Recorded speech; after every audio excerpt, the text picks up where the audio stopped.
Hello everyone and welcome back to Kali Call of Darkness Season 2 Episode 7. It's time to get to know the new leader better, but Amala has other things on her mind. Yeah, like my soulmate AMRIT. This man already felt our presence in the library last episode, so the love story only started.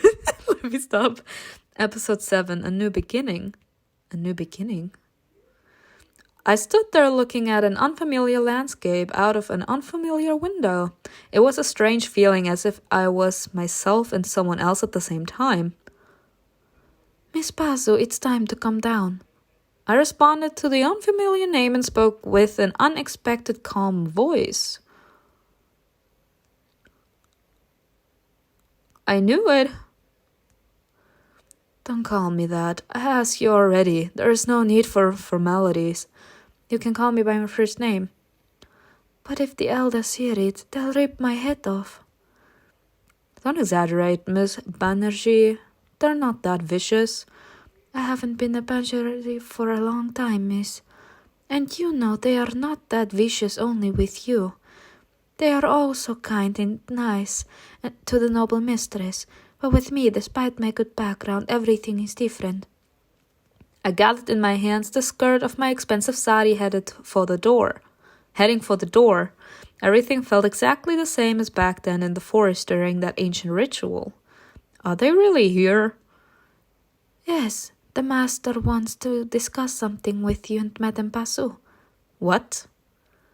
An omen, that omen. Really? So they have the baby with them?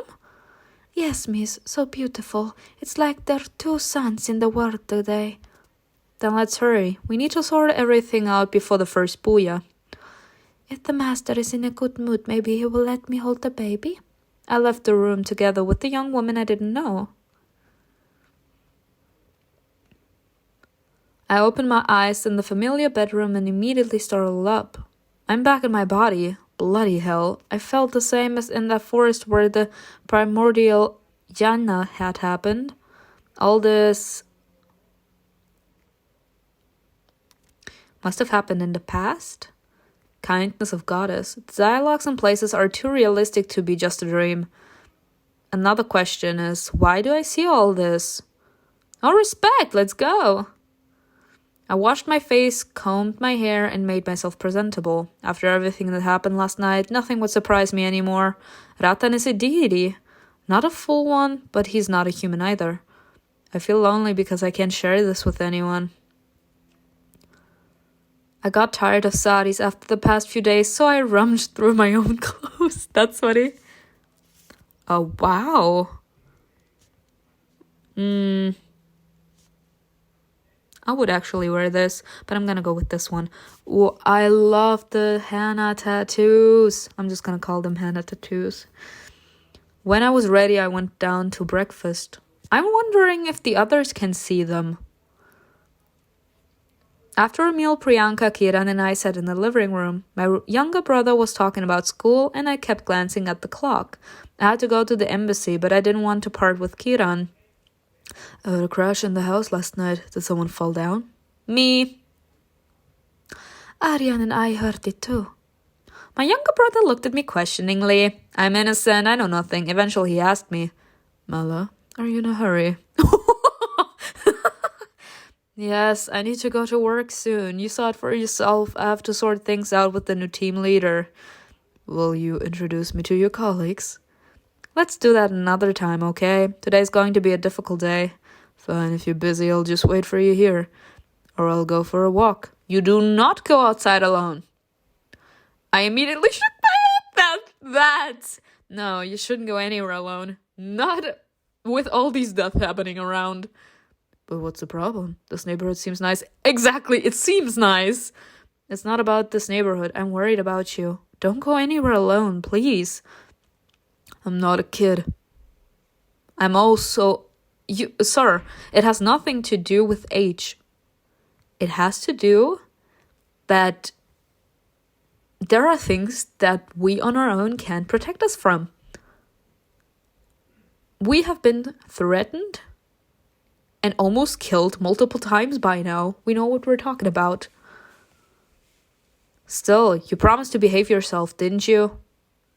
My brother snorted. I tried to soften my tone. I'm not asking you to stay at home because I'm mean or something. Calcutta isn't safe, you know. Kiran immediately perked up.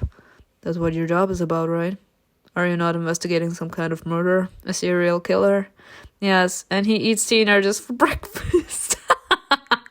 You mean well-behaved and clever teenagers just like me? Exactly. Lies. Then I'm actually in danger. This guy. Priyanka tried to steer the conversation in a different direction. Let's do it this way. If Amala ends up working late, I'll look after you and we can take a walk together. Really? If it isn't too much trouble for you? Isn't it too much trouble for you? Don't be silly. I'll be only happy to show the boy around our neighborhood. The woman was smiling broadly, looking at Kiran. Just focus on your job and don't worry. I was ready to kiss Miss Chauhan. She saved me a lifetime of guilt, which would have tormented me all day. Don't work too late. I came here for a reason, to spend time with my sister. Oh, Kiran. I'll be as quick as I can. I promise we'll take a walk today. I said goodbye to Kiran and Priyanka and left for work. No, Kiran! The road to the embassy led me through familiar streets. It was crowded and noisy as usual. Children were running around, the passers-by were chatting with each other. Everyone moved in a single stream toward the shopping area, where vendors had put up their stalls. It seems like I was the only one going in the opposite direction. Go against the crowd. Let me stop. I had to stop to let a group of school children pass. Someone else also stopped behind me. When I started moving again, the person behind me also started walking. I'm starting to get paranoid. Nah. Someone was following us, but the stranger took all the same turns as me.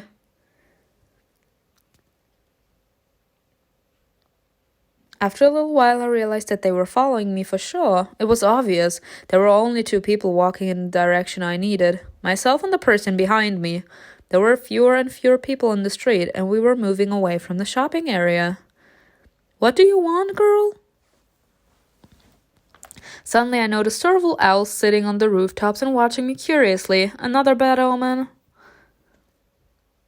Again? At that moment, I stopped dead in my tracks. I turned around. What do you want? I decided not to wait any longer and face them directly. To my surprise, it was a woman standing behind me about 6 or 7 feet away. When I turned around, our eyes met. A familiar face. Yeah, we talked to that woman and then she literally ran away. The woman slowly moved toward me. We saw her at the end of the last season. Her pace was steady and calm. We were all alone in the street. I started to tense slightly, but suddenly I remembered who she was. Priya, right? A memory popped into my head. She was standing next to Lakshman when I was walking toward the embassy a few days ago. Yes, I remember you too. You're glowing. Glowing? Yes, it's hard not to notice. Do you want something from me? Again, independence. Or do you need help? Tell me quickly or I'm going to be late for work. Priya raised her dark eyes to the sky, thinking about something. What could I need? My friend was killed. My marriage suffocates me. It's a tough life. I'm sorry. Did she follow me to complain about her life? Can I come with you? What? I want to come with you. Where are you going? I'll come too. Why do you want to come with me? I took a step back. The owls turned their heads questioningly. I'm going to work. Priya looked at me intently for a long time, then she smiled. Are you scared, girl?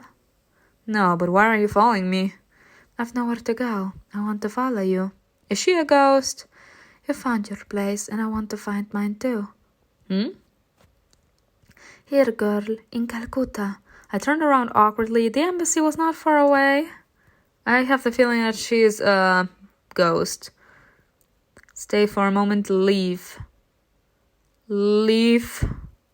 This all sounds so weird. I don't need new problems. I tried to end the conversation as soon as possible. I left Priya standing alone on the deserted street looking at me walk away. The birds were watching us closely. The sun hidden behind the clouds didn't seem to bother them at all. I had a bad feeling, so I decided to take a different route. The recent events taught me very well how to notice all the little details and take them into account. After a while, I found myself on a nice street not far from Kilian and Lima's hotel. The neighborhood seemed very nice. There were expensive shops, people walked around in beautiful clothes, and everything was neat and tidy. I admired the shop windows while strolling on the sidewalk, but then I froze. Without knowing exactly why, I stopped in my tracks. What the? I turned my head to the side. Priya wasn't following me anymore, but I saw someone else. A tall man came out of a store straightening his sleeves.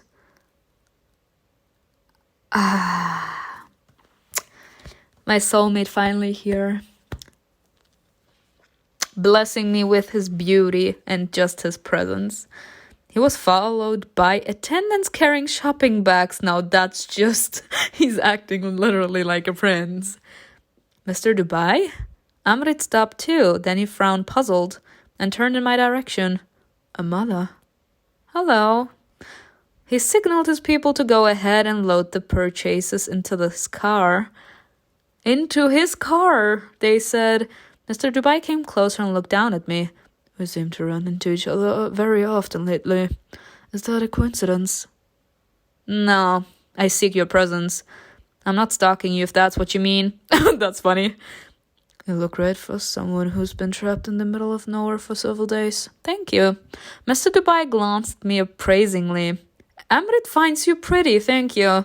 Yes, it was a weird place. You could have warned me about what was going on there. Why, what did you find there? People who act and live strangely. Oh, that's what you mean. You never asked me if it was safe. Don't blame me for my answer just because you didn't ask me the right questions. It depends what you think the right questions are. I couldn't stop you. What right do I have? Thank you. I had many interesting experiences there. Just the raised eyebrows, everything. Such as? He is so fine. So fine. I've been assaulted. I had many strange walks in the forest. Mr. Dubai interrupted me. Assaulted? Yes, by some crazy guy. Did he touch you? Do you remember his name? Who is he? He's gonna find him and kill him, two ladies said. I looked at the man in surprise. He shook his head. Forget it. Nah, you showed that you care, sir. It's fine. Amrit seemed displeased about something, but he quickly pulled himself together. He cares. The Brahmi said that nothing happened in Calcutta without the Dubai family knowing about it, and that they are to blame for the diplomat's murder. But what exactly did they do? Pointed at him and someone took him out? Or did they take care of it themselves? Mr. Dubai, can I ask you something? Of course, since we met here by some miracle, there must be a purpose to all of this. You know what my task force is investigating, right? I'm told there's not a thing that goes on in this city without you knowing about it. I do know. And you are aware of our diplomat conducting his business here? I was. Why are you smiling so menacingly? I mean, he's more smiling slyly, but it's not the point. How likely is it that you are also aware of his fate? Amrit smiled, not smugly, but in a sincere, genuine way. You're a good, interesting train of thought, Amala. All respect, let's go! Why don't you think it's the fault of the ritual killers? I hesitated a little, but we were on a busy street and it was unlikely that Amrit was going to try to harm me. I do think that, but it seems to me that there might be several people pulling the strings, and one of them could be you. You're incredibly straightforward. Thank you. If I try to keep things away, if I try to keep things bottled up, it's not gonna get me anywhere. The man took another step closer. I made an effort not to move back and calmly looked at him. You're right. I know and influence a lot. But I wonder, are you so hungry for the truth because it's your own desire? Or just because you're at the beck and call of a foreign country? I'm asking as myself. I'm not doing it for any country. Good. Let's put that to the test then. Do you want answers? Come to the Kaligat garden. Wouldn't it be more pleasant for us to talk in a calm and quieter place? Do you think I'll trust you just like that? That's funny. You trusted Vaish quite quickly. Did you prove worthy if you trust? Oh, bitch. Bitch. Bitch. Bitch. I am done. I'm sorry, but this was actually a roast. That was a roast. He actually roasted my ass. I mean, her ass. I already called it, but still. Amrit said they were colleagues, but does he know the whole truth about Ratan? Dubai himself is not a deity. Ratan said that there's no one else like him. Ratan told me a lot. I don't think it was a mistake to trust him. You shouldn't be scared of me either, then. I promise I won't eat you. I'm not scared. I feel something else for you. Let's go. Let's go. How interesting. And what exactly? Like hell, I'm gonna tell you. Curiosity? Nah, that's not it. That's a good feeling. It can hide a lot more, and it's mutual. You interested? Are you curious about me? So you're interested in me after all? In Calcutta you said otherwise. Doubts about you. Doubts? And what did I do to change your mind? We'll talk about this later. I'll tell you everything when you come to the garden. Mr. Dubai held out his open hand toward me. He moved his fingers, beckoning me to touch him. Give me your lovely hand. No. Sorry, I was surprised, but I did what he asked. Gently putting my hand on his, I raised my eyebrows in surprise. The contact with Amrit's skin immediately gave me an odd sensation. Blinking several times, I tried to free myself from the spell. Can you feel it? The blood pulsing through your veins, mine and yours. Now you're trying to give me another nice tip, advice for the future. I turned around awkwardly, making sure that no one was looking at us, but people really weren't looking. Actually, they seemed to be actively trying to look away. The strange warmth spreading within me didn't stop. What is it? Can you feel it too? Yes, in the moment before I met you. Me too? But why? Is it something chemical or... Mr. Dubai laughed, letting go of my hand. The sooner you stop making up stupid excuses, the better it will be for us. What's the reason then? Magic? I also felt something odd moments before I met you. I blushed a little, feeling like a fool. Just come to the garden, Amala. Let's see each other again. We need it. Otherwise fate wouldn't have brought us together. Him saying fate. Amrit will look forward to meeting you. What is it? Why is it so important to you that I come? I'm not the one who needs information. I'm the one who needs information, not you. I want something from you too. Consider it an exchange of information. Vash told you to seek a path of your own, didn't he? Oh, he knows! Your path goes right through me, believe me. Through me, he says. Why? Are we supposed to do that mantala ritual or something? A smug grin appeared on Amrit's lips. The other day I was minding my business sitting in my library. Not him saying I was minding my own business in that library. And I got a very unusual feeling, like someone was watching me very closely, you know? It was so strange because I was all alone there. I think someone was thinking hard about me. That's funny. Armit figured out that you were watching him and he liked it. That's funny. Damn, it can't be. He knows everything. He's way too good, way too intelligent. Next time you want to look at me, come do it in person. Oh! You're inviting me into your bedroom, sir? Let me stop. You're inviting me into your house? That's fine. I don't know what you're talking about. Right, you're blushing, girls. Just be quiet. No. If he figured everything out, does it mean that he knows about Ratan too? Don't forget which family I come from. We're connected to the other world much more than you are. Ooh, so you know? That's what I wanted to talk about in the garden. I'll see you tomorrow evening. He just said, I will see you tomorrow evening. You don't even get a say in this. You will be there. Amrit looked at me one last time before he walked away. And I was left standing there at loss for words.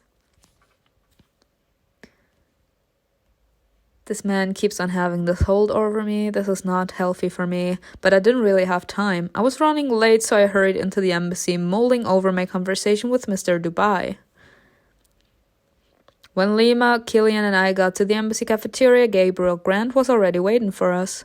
Leaning his hip against the bar counter, he was drinking coffee. Finally. He's fine too, but we're not late. Despite the fact that we had arrived on time, Gabriel looked like he had been waiting for ages and was dead tired. Grab a coffee if you want, and let's go to my office. We'll discuss everything there. The new team leader left the cafeteria, and after a short while we followed him. Leaning against his desk this time, Grant crossed his arms over his chest. Lima and I sat down on the couch, while Killian sat in an armchair. He spoke first. Have you read the files? What conclusions did you draw? Gabriel's eyes momentarily swept over the folder on the table. Yes, I've read it all. I recorded the progress on the case. It's a mess. Damn. Mr. Rose did. What did he write? Lima's tone was empathetically cold. Grant looked at her without betraying any expression. All sorts of things. I got the gist, but I didn't understand who was doing what during your investigations. Who has been in charge of the investigation after Emmett's death? I was. Miss Gunn. He looked at me appraisingly. I understand that you have no experience in such matters, but I will ask you anyway. Why didn't you put the documents in order when you became the team leader? No one can read your mind and find out all the details of the case. Your task was to document everything clearly so that someone, me for example, wouldn't have to get through chaotic and illegible documents. Lima grinned, sipping her coffee. Then the next time you go out, take a notebook and pen and write down everything you see. There are so many fascinating things happening at crime scenes in Calcutta. Lima, let's go. Naked mutilated corpses, served heads, branded numbers in an ancient language, symbols smeared in blood.